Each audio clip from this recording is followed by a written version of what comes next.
All right, so we'll show you a little bit of a thorough rinse. Let me get this zoomed out. There we go. Got a work van over there. So again, white tip, and I put the extension on the pressure washer. And I like to do a real thorough rinse, get in all the cracks. Really get in here and now you can see the protection. Still kind of there, dirty, but you can see that's the spray. That is not coated. And that's just Hyperkeen spray on slick. That shit holds up pretty well. Look at that. Look at the hood. Kind of nuts.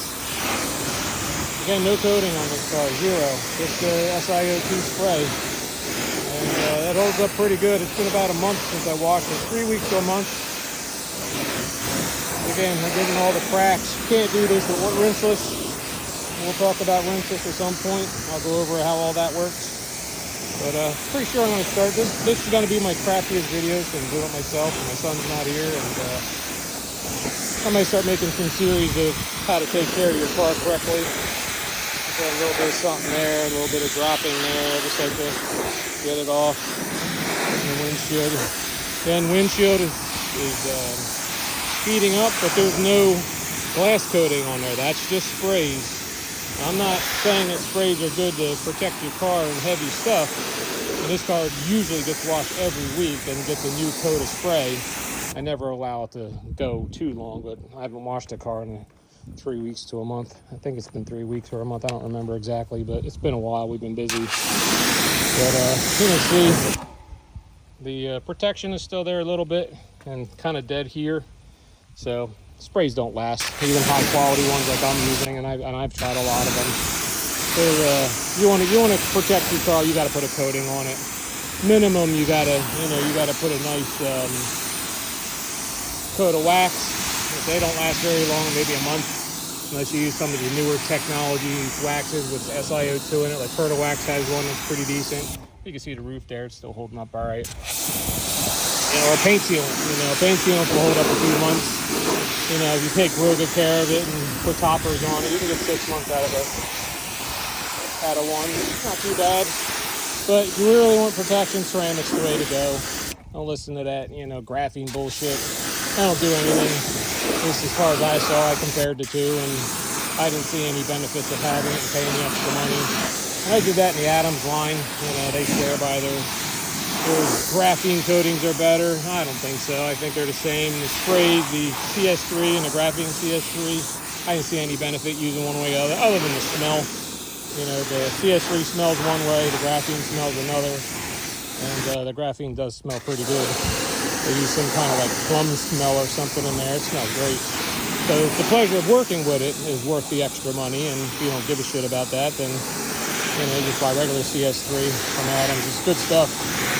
Again, I'm all Hyperclean, but I do use other brands on different things. But professionally speaking, Hyperclean is the best stuff on the market as far as I'm concerned. I've tried a bunch of other stuff, CarPro, and you name it. It's been here over the years, and you've seen some of the brands I've used, and I can list them all to you. They all work good. There's a lot of people hate on chemical guys. I can clean a car with chemical guys and not feel any kind of way about it. I think it works just fine. Everyone's like, oh, it's expensive, and they got 40 different things. They've been in business forever, idiots. You know what I mean? Of course, they're going to have 15 different sprays. They come up with new technologies and new things and new ways of doing things. And they don't unrelease their old one because it still sells. So business-wise, smart. That's why they're in business. That's why they have stores all over California, and they're a good brand. They're not expensive at all. I think they're one of the more affordable, better quality products out on the market. And if I had to use them, I would use them. I did.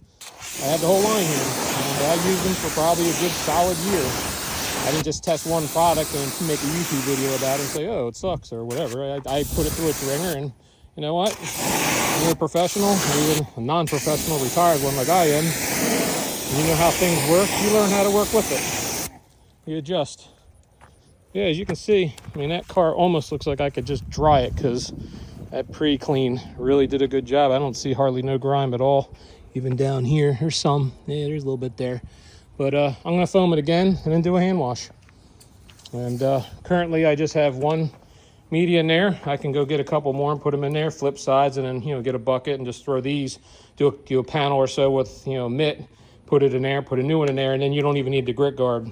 You can just have, you know, water, soap, and away you go. Foam can is where it's at. Get it all lubricated up. But then again, you don't want the dirt from your mitt getting back in there. Even if you did the 2-bucket method, trying to clean that out, dirt still gets stuck on these things, all your wash media. So that's a bunch of bullshit. So it's better than not doing it. 2 buckets better than 1, but you know, do your thing.